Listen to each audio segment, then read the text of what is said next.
সুৰক্ষা লাগে, উচিত শাস্তি দিব লাগে, দোষীক ৰাইজক গতাই দিব লাগে, পুলিচক গতাই দিব নালাগে।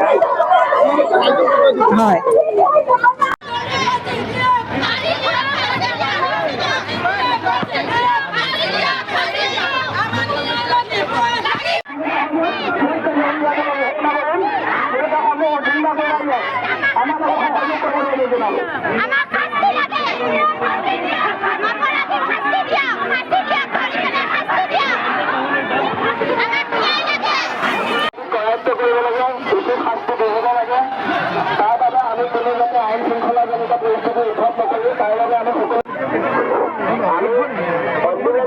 এম্বুলেন্সৰ বাবে এটা ৰাস্তা ৰাখিবলৈ সকলোকে অনুৰোধ জনাইছো। এম্বুলেন্সখন যাবৰ বাবে এটা ৰাস্তা দিবলৈ আমি সকলোকে অনুৰোধ জনাইছো।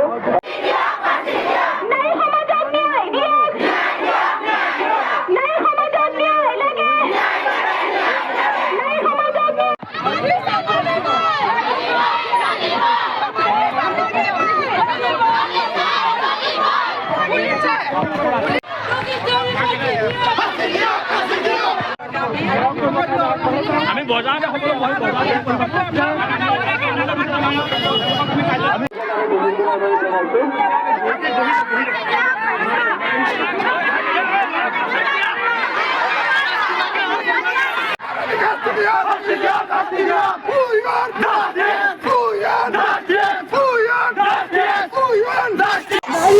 সকলো যেন আজি কিছুদিনৰ পৰা দেখিবলৈ গৈছে আমাৰ গ্ৰীণ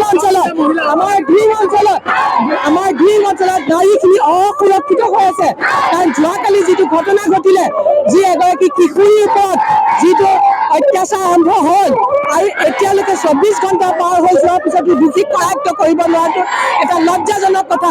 মই সেইকাৰণে কৈছো পুলিচ প্ৰশাসনক পৰা আৰম্ভ কৰি সকলোকে কৈছো যে অতি সোনকালে আমাৰ যিগৰাকী দোষী আছে দোষীক উলিয়াই পেলাই দৃষ্টান্তমূলক শাস্তি প্ৰদান কৰিব লাগে আৰু আমাৰ ৰিঙৰ পৰা আৰম্ভ কৰি সমস্ত অসমবাসী মহিলাখিনিক সুৰক্ষিত কৰিব লাগে।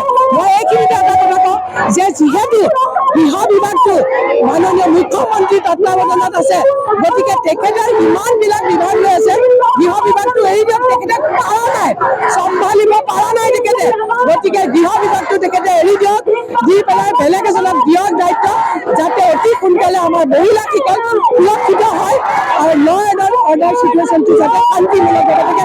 দিনত শান্তি লাগে আমাক, আমাৰ দিনৰ ৰাইজক গোটৰ মহিলা সুৰক্ষিত হ'ব লাগিব। দিন মানুহে কি বিচাৰে? শান্তি বিচাৰোঁ, আমি শান্তি থাকিব বিচাৰোঁ।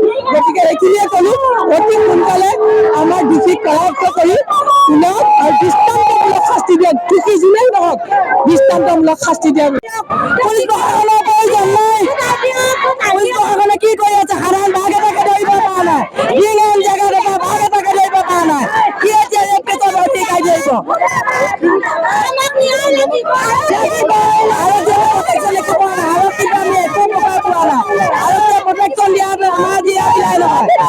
প্ৰশাসন আমি প্ৰটেকশ্যন দিব লাগিব। আপুনিও ভুগিছে নেকি গেছৰ সমস্যাত? গেছ আৰু লিভাৰ ৰিলেটেড সকলো সমস্যাৰ একমাত্ৰ সমাধান গেষ্ট্ৰচিটি। বডজম, এচিডিটি, ফেটি লিভাৰ, পাইলছকে আদি কৰি ভিন্ন গেছৰ সমস্যাৰ সমাধানৰ বাবে কেৱল আপোনাৰ কাষত গেষ্ট্ৰচিটি।